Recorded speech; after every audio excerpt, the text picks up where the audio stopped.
आधीच baggy pant घातल्या, तांगडा अडकायचं कशात तर धडपडत इथं आलोय. पण बघा आपल्याला जायचंय त्या टोकाला. हा इथंच बघा पुण्यातल्या मुळशीत आलेलो आम्ही वेडिंगला. आणि नेहमीप्रमाणे पहाटेच्या 6 वाजायच्या आतच भावानं लावलंय मला आवरायला. मी बी हुशार वाटेल तुम्हाला गॉगल घातलाय, पण गड्यात झोपलाय. सांगू नका त्याला. असं मनस्तवर भाव भावाला गावला, ह्यानं थोबडावरनं गॉगलच काढला. आम्ही लवकरच आवरून बसलेलो ती बरं झालं, कारण ही पाट्याच आम्हाला न्यायला आलं. आता न्यायला आलायच माहित आहे की, उतरून परत गाडीत बसायची काही गरज होती का? त्याच्या आईला एक घरापाशी येतय काहीतरी नवीनच कला करतय. ह्याला म्हणलेलं पुढे जाऊन आपल्याला वनवास माचित निलेश दादासने घ्यायचाय. मी म्हणलं नव्हतं पाट्याचं आपल्याला गाव जागा करायचाय. ही बघा कळल.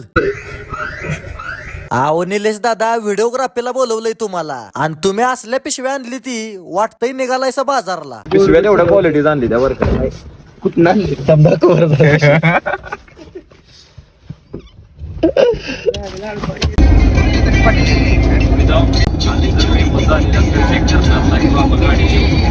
आता ह्यो त्या नटीचं दिल चोरायच्या. आता आलो की आम्ही पुण्यात. मुळशीचा बोर्ड दिसल्या गाडी वळवली की लेफ्ट साइडला, आणि आलो डायरेक्ट शिवसृष्टी रिसॉर्टला. पोचल्या इथं लगेच कुठं आत सुटती ती, पहिलं गाडी अडवती ती. साहेब म्हणला आलायसा मोठ्या टेंब्यात, गाडी लावा त्या कोपऱ्यात. ही बघा ह्यानंच आम्हाला फोन करून इकडे बोलवून घेतलेलं, आणि पुरीच्या वर ही लाजायला लागलेलं. ती मला पण कळना. हे आधीपासून सगळ्यांच्या ओळखीची आहे ती, पण आवाज आणती ती की आत्ताच भेटली ती. जाऊ दे ह्यांचं असंच चालणार. बाकीचं मी तुम्हाला पुढच्या व्लॉग मध्ये दावणार.